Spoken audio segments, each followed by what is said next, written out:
Hi, Louisa. How are you doing today? Thanks for joining us. Hi, Oscar. Thanks so much for having me. I'm great. How are you? I'm doing great. It's been a while since we last bumped into each other at Sheffield Doc Fest. It was an absolute pleasure meeting you there and getting to hear what you're getting up to because I went there on behalf of Plusra and you went to Doc Fest on behalf of your upcoming feature film. So how's that coming along? Good. So at the moment, I'm still in the process of finding the right production partners to finalize the film. But yeah, all the shooting's done. I've been working on this film for the past 4 or 5 years. So now it's just about the final push, trying to finalize it, and then yeah, find the best partners to and best distribution partners to get as many people as possible to see the film, of course. Yeah, great stuff. And this is your first feature film as a director, right? Yep. Yep. Oh my goodness, I bet getting into that was a very much a challenge because your background's a little bit different than being a director, right? You're a trained editor.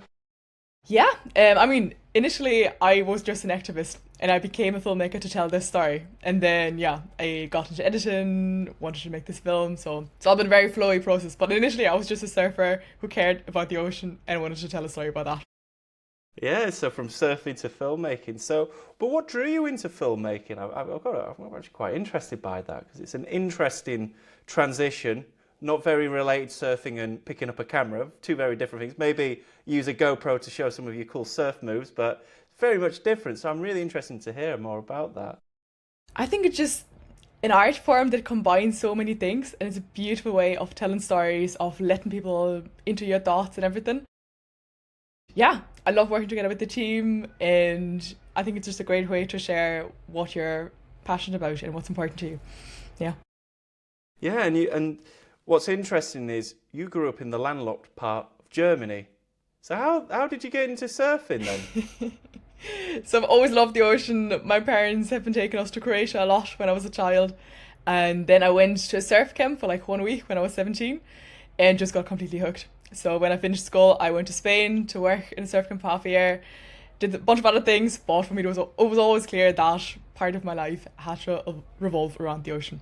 And then yeah, I moved to Portugal. So now I'm living in a lovely little surfing town called Ericeira, and I'm really happy there. Yeah.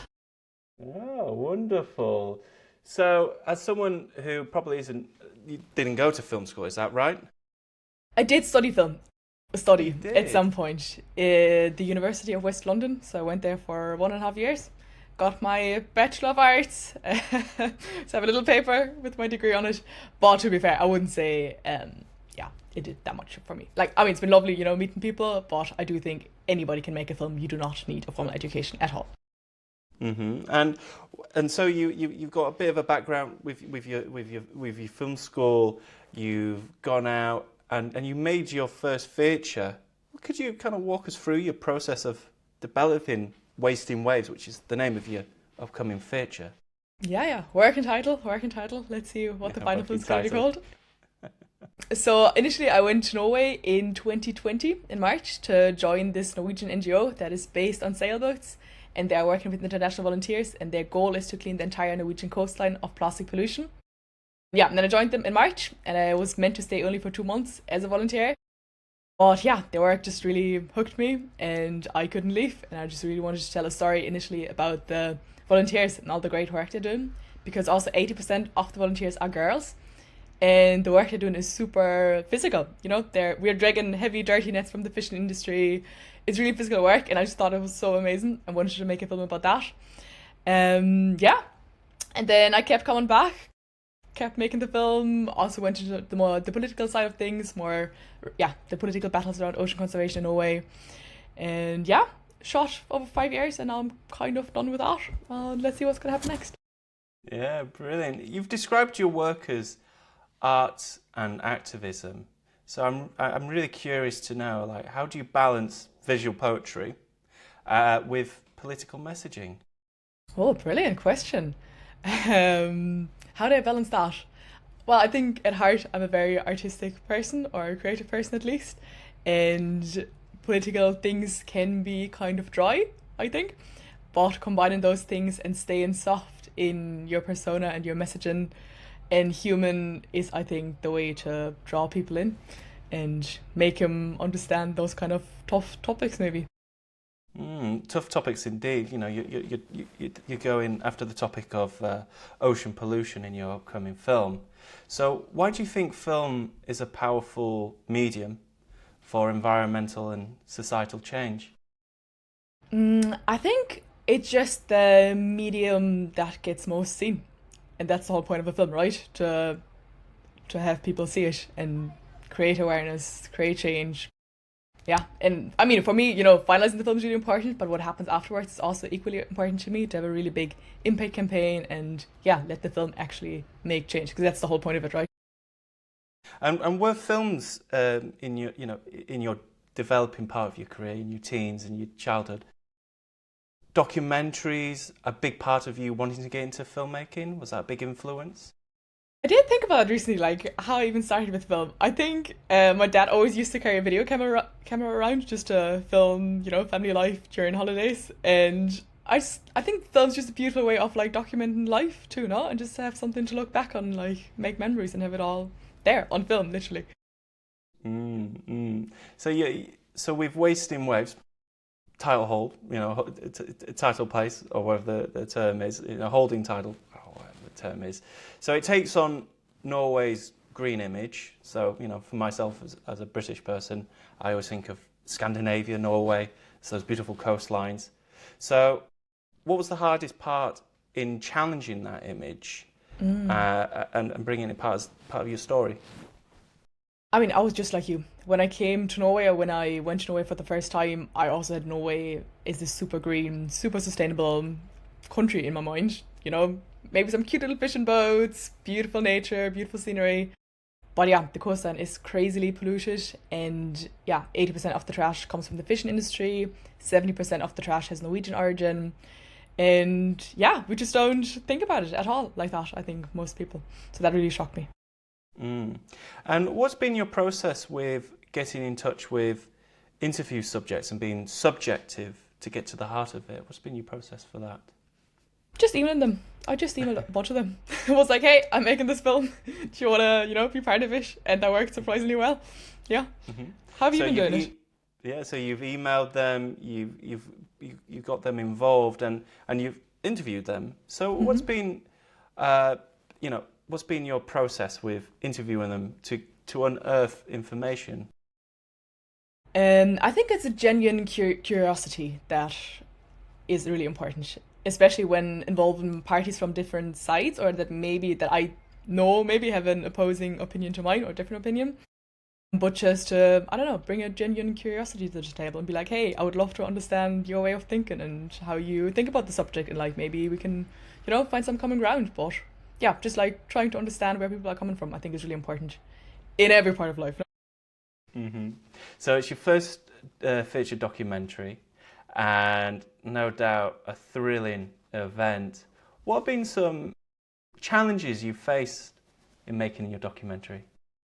I think I've never thought it was going to be this big.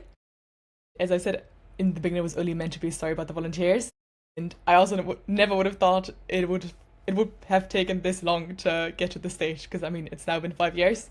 Loved every part of it, but it's been a while. Yeah, and when did you start filming Wasting Waves? Pretty much the first year off when I was joined the NGO. So hard to put a start date on it. Just like, I mean, the story really started there, no? Like when I joined the NGO. Mm-hmm. What was that? Maybe 2 years ago, 3 years ago, last year? When was it? In 2020. 2020, so 5 years. Yeah, My goodness. Yeah. And so you've been filming for 5 years? Yeah, I mean, I was a completely, I've never had a camera in my hand in my life before then. Bunch of interesting footage there, but no, it's been a great learning experience also. I mean, shooting for 5 years, as a producer, well, before I started Plus Reel, I mean, I think the longest shoot I've done was 5-6 days, and even after that, Stop. I was like, actually maybe 2 weeks actually, but that was a very different kind of production. But oh my goodness, so to do 5 years, but that's different, right? That's different, no? Because your 2 weeks of work were really focused, and I suppose you had a schedule and everything. In my 5 years, I'm more like, cinema verite, being a fly on the wall too. So those are different kinds of filmmaking, don't you think?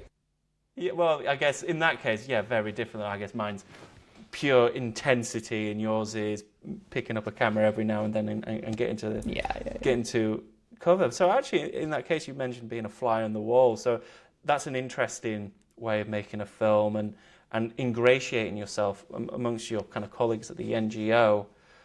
Has that really helped get your film over the line? You've now finished shooting it. Obviously, you've got a few more pickups, I think you mentioned. So has that played a big part in getting this film made? The being a fly on the wall part. I mean, as a filmmaker, obviously you're always involved in the film, and I'm also hosting my film. I'm also, it's seen from my perspective as a surfer. But I also think it's really important to not speak about people, but to let people speak in the film and to let them be their own character. So yeah, I didn't want to also interfere too much and just like let the people be themselves and like, hear their stories and like, because everybody, has such unique voices, and I think we need to hear more of that. I think everybody should make a film, to be honest. And so how have you stayed motivated and emotionally grounded when working on this kind of long time span? Even though you're saying you're doing bits and parts every now and then. No, it's a good question though. Yeah. Because it's been taking so much time. I think you just have to be aware of your why. Why are you doing it? And then just you have to finish it, right? And what is your why? There we go. I think it's our responsibility to fight for the stuff that we believe in, and I do want to take all I can to make this planet that we live in on a bit more healthy, sustainable, thriving. And I also want to be on the right side of history. Looking back, when we're in the future, looking back to now, I want to know that I've done everything I could to stand up for the things that I believe in. So you've finished filming. Congratulations. That's, as a producer, getting past principal photography is, pop the champagne. Oh my goodness, we've done this, but now we've got to edit this. So how's the editing coming along? Good. I mean, I have like a 5-hour rough assembly cut for now, like a rough story structure outline, which definitely needs a lot more work cutting down, which is so hard now because, I've been making this film for such a long time. I'm so deeply emotionally attached to it. I'm also part of it. So it's really hard. But I mean, I, try to edit some things on the go. I am an editor also, by training. So that helps, but I'm a commercial editor, right? So that's a completely different thing to editing a documentary. So I would love to work with another editor who has a neutral view on the whole subject. Yeah, there's this element of being objective because, as you say, you're an activist. You're emotionally attached to the story, the subject, and you've got into the edit bay and you've got a 5-hour edit. Now, I know many directors. They'll go, well, that's it. That's the director's cut. I'm very happy. Let's get out there. And you go, well, 5 hours is it's going to test people's attention span in this day and age. So, you're wanting to get an editor involved. Brilliant, great. That's another way of kind of bringing objectivity into the edit bay and to get another opinion. But how are you handling the objectivity? How are you trying to get rid of that sort of the emotional part and coming into the sort of the pragmatic? Well, we need to get it down. How are you? It's What's so your hard. process on that? It's so hard. The good thing is that most of the stuff was filmed in 21, so it's been a few years already. But looking back, I'm also like, wow, Jesus. So I think it's also you have to like think of yourself as the editor and this person on the screen that is also you. Just try to detach from yourself like a bit. And kind of rolling it back and looking with some hindsight. What have been what's something that you wished you knew before filming Wasting Waves? I mean, again, I started having no idea about filmmaking. So I wish I would have had like a 2-page manual just with some basics. So for example, a bunch of the stuff I didn't shoot in 4K, I didn't shoot in RAW. So looking back, I'm just like, Luisa, come on, what are you thinking? Or understand how to make proxies for editing. And I spent like 2 weeks making proxies and encoded them in the wrong way, so I had to redo everything. It's fine. It's just like things you learn on the way, but if you had known them before, life would have been a lot easier. So a lot of technical wishes and wants. So is that something that's a kind of a big part of your learning process for maybe your next feature is coming in with a bit more of a technical rather than creative? Yeah. And so in a way you've got arts meets activism, and you've got creative meets technology. Oh my goodness, the hard drive's going. Oh my goodness, Why is it whirring at 5,000 RPMs? So, we met up at DocFest, and it was really interesting, to hear your story. I absolutely just love film festivals and markets just to go chat with people, and you were there with a different kind of mission. I was just there just because Sheffield is down the road. I just want to meet some cool people and have fun. So what's your kind of mission at the moment? So at the moment, I'm looking for production partners, investors, sales agents, just anybody really to help me push this film over the finishing line and make it as big as the story deserves to be.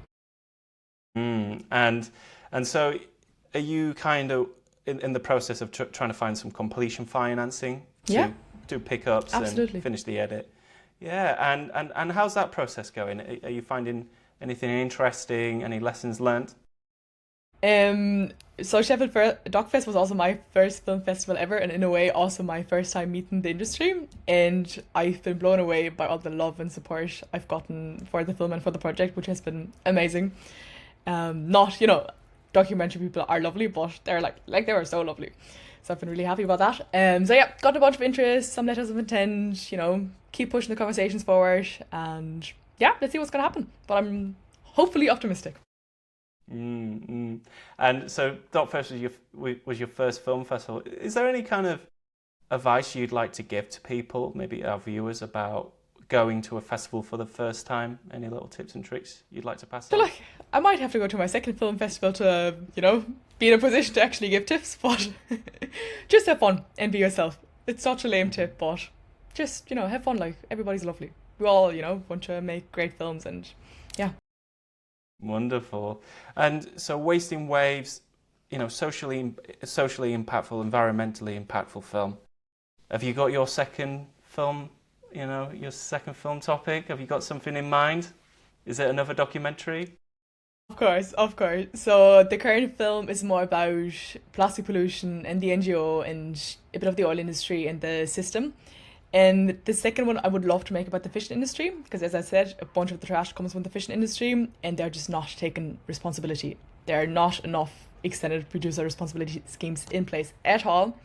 So I would love to maybe dive into that. And then the big dream is to maybe one day host and direct a documentary series where every episode is about a different environmental issue. Wonderful. And so you mentioned about being technically savvy for the next film. So what were you doing in development for your next film then? What were you doing differently to develop? I would just start with the team.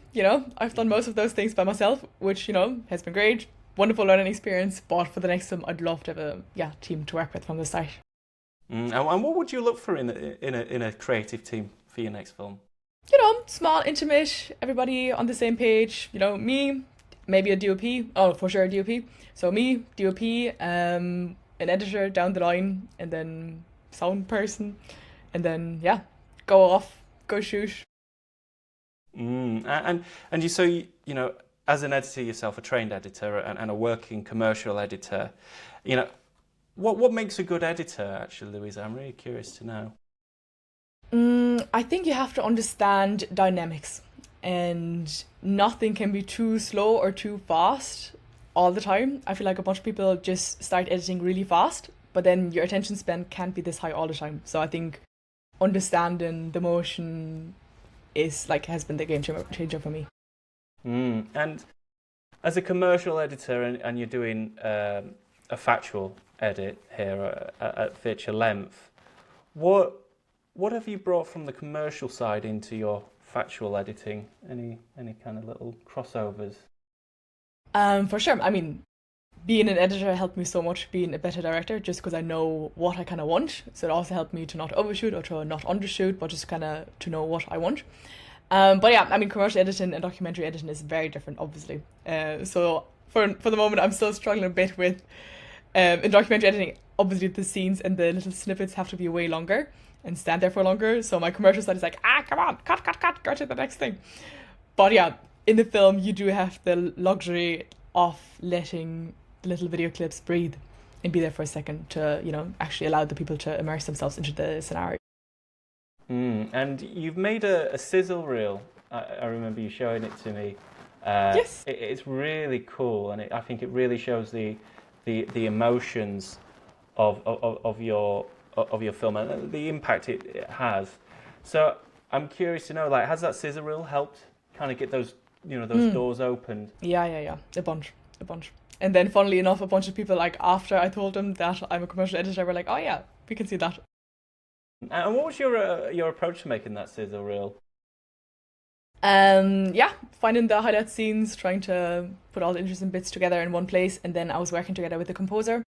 So we, made, like, he composed some music for me, some original music, which has been amazing, and we incorporated some Norwegian folk music elements from, the Sami people, which are the, original people who used to live in Norway. So that has been amazing. I think that really lifted the energy of the little scissor reel a lot. And worked together with an amazing sound designer too, who did such a great job, and another color grader. Wonderful. And with your journey so far, how can people keep in touch with you, Luisa, and follow along? So for now, you can just email me, which is luisa.thiel.film@gmail.com, or follow me on Instagram at l.uisa1. Always happy to, for anything. Just hit me up.